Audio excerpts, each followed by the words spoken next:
You can see where in the Ethiopian Bible, the text is different. Certain paragraphs, certain verses are completely different. Certain verses are there and certain verses aren't even there. They don't even exist. Monks in Ethiopia have begun revealing a translation of a once forbidden scroll that claims to contain the chilling final words of the first woman. According to familiar traditions, she simply disappeared. But these hidden writings tell a very different story. They describe an intense spiritual moment that unfolded over nearly a week. She didn't fade away quietly. Instead, she stood at the mouth of a cave and spoke of a massive chariot surrounded by eagles made of pure light. At first, it sounds impossible to understand. But the meaning becomes clearer when you realize what she may have been witnessing: a vision of the very first human soul crossing into the afterlife. Forbidden accounts of the first woman are rarely discussed. Most people skim past the details and accept the simple version. But if you strip away the noise, the story centers on a mysterious missing week. In Ethiopian scrolls, especially a text known as the conflict of Adam and Eve with Satan, a strange pattern appears. Adam is said to have died on a Friday, the same day he was originally created. But the woman did not die with him. She remained alone for exactly 6 days. In these hidden traditions, those 6 days weren't random. They carried deep symbolism. Just as the Creator took 6 days to form the world, the trees, the animals, the stars, she spent 6 days slowly releasing her bond with the earth. For almost an entire week, she was the last person alive who still remembered what it felt like to walk in the garden. She carried a loneliness beyond words, like a widow of the whole world. The scrolls describe her sitting at the entrance of a dark cave, refusing food and water. Her eyes stayed fixed on the horizon as if she was searching for the glow of the home she had lost. During those 6 days, she became something more than human in the eyes of these traditions, a bridge between the living and the spirit world. She was the only one who seemed to see both sides. And that leads into the next mystery: what she actually said during those final hours. What few people ever mention is the sorrowful song she sang as she felt her life slipping away. While she sat near the cave, her son Seth came to her. Yet she didn't speak about her own suffering or exhaustion. Instead, she spoke about the light her grandchildren would never witness with their own eyes. She warned Seth not to look at the thorns on the ground and believe that this broken world was how things were meant to be. According to the stories, she could still remember the garden in vivid detail, even after centuries. She spoke of the gold in the river Pishon, far from where they now lived. She described the scent of the tree of life, saying it felt like breathing in the very breath of the Creator. This is where the story becomes difficult for anyone who sees her as just a minor figure. In these accounts, she wasn't a background character at all. She was the keeper of humanity's memory. While the first man focused on survival, work, and order, she carried something different: the living memory of the garden. She held on to hope when everything else had changed. In her final hours, she made sure that memory would not disappear. She pressed it deeply into the heart of her son, wanting future generations to remember that the world wasn't always broken. She didn't want people to grow too comfortable in a place that had lost its original beauty. This is why Ethiopian monks honor her as the first teacher of hidden wisdom. Not as someone defined by a mistake, but as the one who remembered the path back home. And then the story takes an even stranger turn. When she finally stopped speaking, she fell into a deep, silent sleep. According to the scrolls, on the 4th day after the first man was buried, something happened that feels almost cinematic, yet the texts treat it as real. She entered a state where she could no longer hear or see the people around her. Then suddenly, she lifted her eyes and saw the sky split open. It wasn't darkness she saw. It wasn't a grave. She described a massive chariot made of light descending from above. The scrolls say it was pulled by 4 enormous eagles, their wings so vast they seemed to cover the sky for miles. And on that radiant chariot, she saw the soul of the first man. He was being carried by the archangels Michael and Gabriel. What she witnessed was like a royal procession in the heavens, something no living human had ever seen before. Many people overlook this part because it sounds so unbelievable. But in these traditions, it is the heart of her revelation. She saw a place called the Lake of Aaron. In the vision, angels washed the man's soul in crystal clear waters until his garments of light were restored. That moment changed everything for her.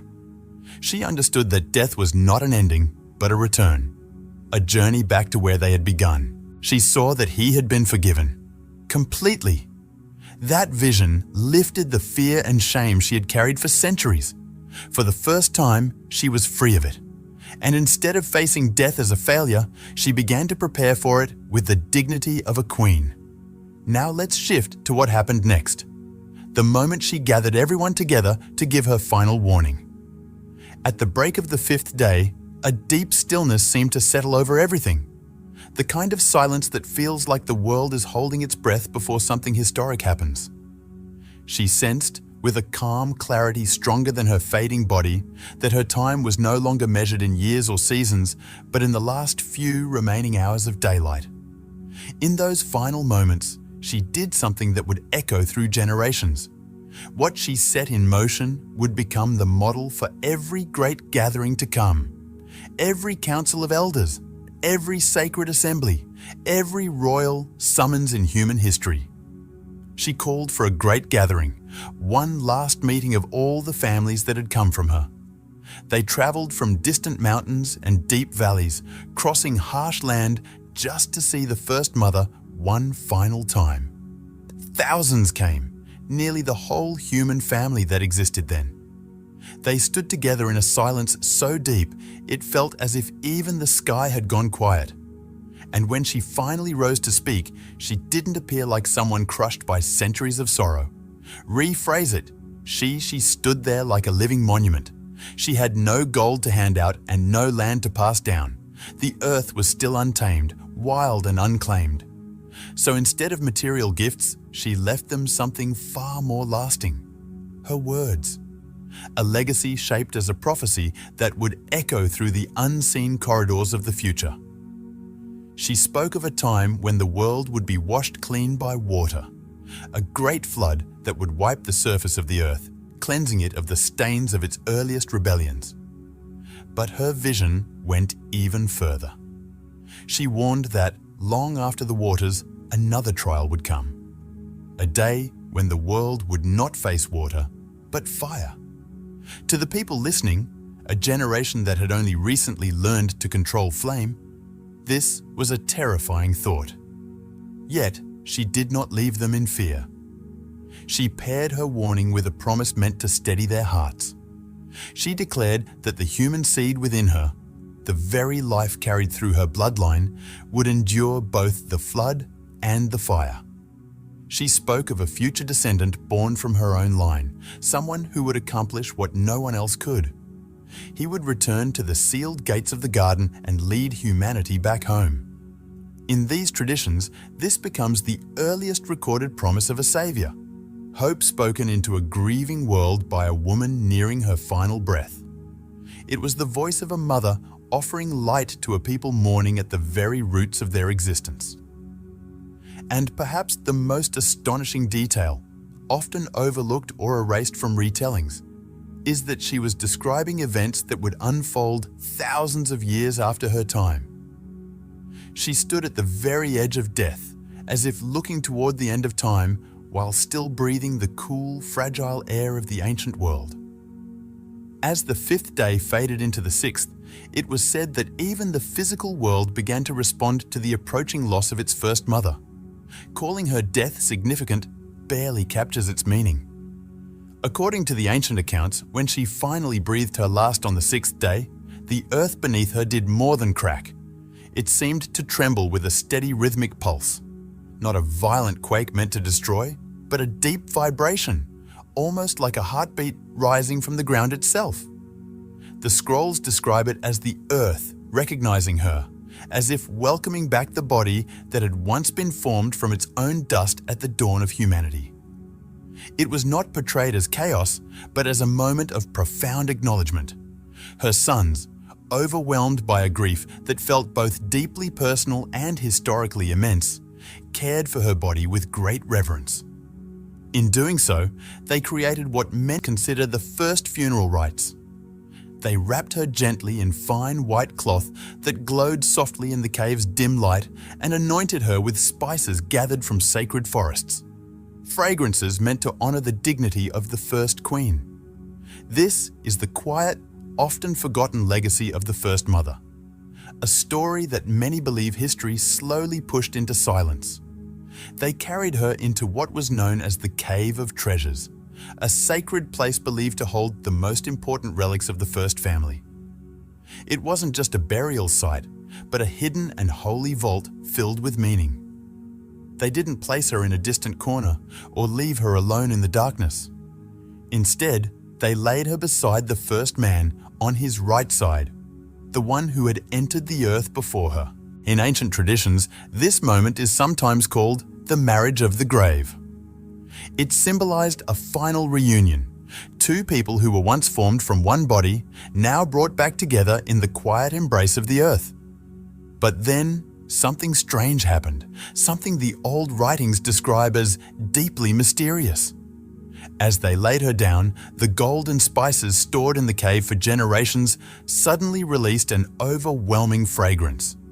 It was rich, sweet, and powerful, so strong that people could smell it far beyond the mountain itself. The texts suggest it was as if the scent of the lost garden had been unlocked, released at the moment when the two halves of humanity were reunited. That extraordinary aroma, they say, lingered in the cave for ages, becoming a living sign that the Creator's promise was still alive, even in the silence of a tomb. And yet, despite how powerful and symbolic this ending is, most people today have never heard this story, which raises an unsettling question. Why was such a profound account hidden for so long? The history most of us grow up learning is rarely the full story. It's often filtered, shaped, and carefully curated by the people who preserved and organized the ancient records. Those who compiled the widely accepted texts of antiquity weren't just historians. They were editors with perspectives, priorities, and, at times, clear agendas. And when it came to the first woman, many of them seemed deeply uncomfortable with the idea of her as a powerful spiritual figure. Instead of presenting her as a visionary, a prophet, or a leader shaped by immense experience, they reframed her as a warning, a symbol of failure, a representation of weakness, or the supposed beginning of human error. By leaving out the deeper details of her final days, her visions of the future, her last messages of hope, and the reverence surrounding her death, they reshaped the narrative itself. The result was a version of history where divine purpose appeared to flow mainly through masculine figures, while her voice faded into the background. They preserved the story of a fallen woman, not the story of a woman who looked beyond her own time. Not the story of someone who, according to these hidden traditions, saw the distant trials of humanity and still spoke of restoration. A woman who, in her final moments, promised that paradise would one day be reclaimed. But the story never vanished completely. High in the mountains of Ethiopia, far from the centers of political power and theological control, small monastic communities refused to let these traditions disappear. The monks who guarded these remote monasteries saw themselves not as owners of the past, but as its protectors. They preserved scrolls that others dismissed, copied texts that others ignored, and passed down accounts that might have otherwise been erased. To them, the history of humanity was incomplete without the story of its first mother. They safeguarded these writings at great personal risk because they believed something profound: that the earliest voice of hope for humanity did not come from kings or warriors, but from a grieving mother who had witnessed the beginning of everything. In their view, her words were not footnotes. They were foundations. For 6 long days, she stood alone as the widow of the world, a symbol of unimaginable solitude. In that silence, she became a model for every generation that would come after. A reminder that humanity would often endure long, dark stretches of history where hope feels distant, but not gone. Her life, as they saw it, was a lesson in endurance. They imagined her final moments vividly. a figure worn by centuries, yet still looking upward. Eyes fixed